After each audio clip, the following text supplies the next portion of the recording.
செங்கல்பட்டு மாவட்டம் தாம்பரம் மாநகராட்சிக்குட்பட்ட பம்மலில் நடைபெற்று வரும் பாதாள சாக்கடை பணியின் போது ஒப்பந்த ஊழியர் மீது மண் சரிந்ததில் அவர் அதில் சிக்கி உயிரிழந்த சம்பவம் அதிர்ச்சியை ஏற்படுத்தியுள்ளது. இது தொடர்பான விவரங்களோடு இணைகிறார் எமது செய்தியாளர் கந்தன். வணக்கம். தற்போதைய நிலவரம். வணக்கம் பிரியங்கா. தாம்பரம் மாநகராட்சியில் பல்வேறு பகுதிகளில் பாதாள சாக்கடை பணிகள் நடைபெற்று வருகிறது. அந்த வகையில் பம்மல், அண்ணா நகர், இளங்கோ தெருவிலிருந்து கடந்த ஒரு 2 வாரமாக அந்த பாதாள சாக்கடைக்காக அந்த பணிகள் நடைபெற்று வருகிறது.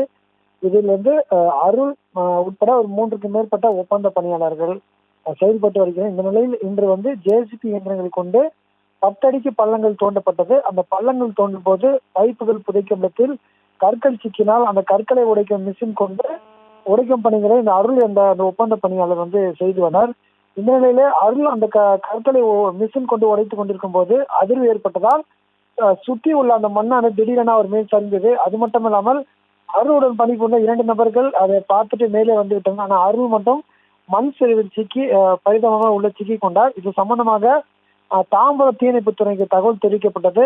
நேரடியாக வந்த தீயணைப்புத்துறையினர் 2 மணி நேரம் போராடி அருளின் உடலை சடலமாக மீட்டுள்ளனர். இது சம்பந்தமாக தற்போது சங்கநகர் காவல் நிலையத்தில் வழக்கு பதிவு செய்து விசாரணை மேற்கொண்டு வருகின்றனர். அது மட்டும் இல்லாமல் உடலை கைப்பற்றிய போலீசார் குளம்பேட்டை அரசு மருத்துவமனைக்கு பிரேத சோதனையை அனுப்பி வைத்துள்ளனர்.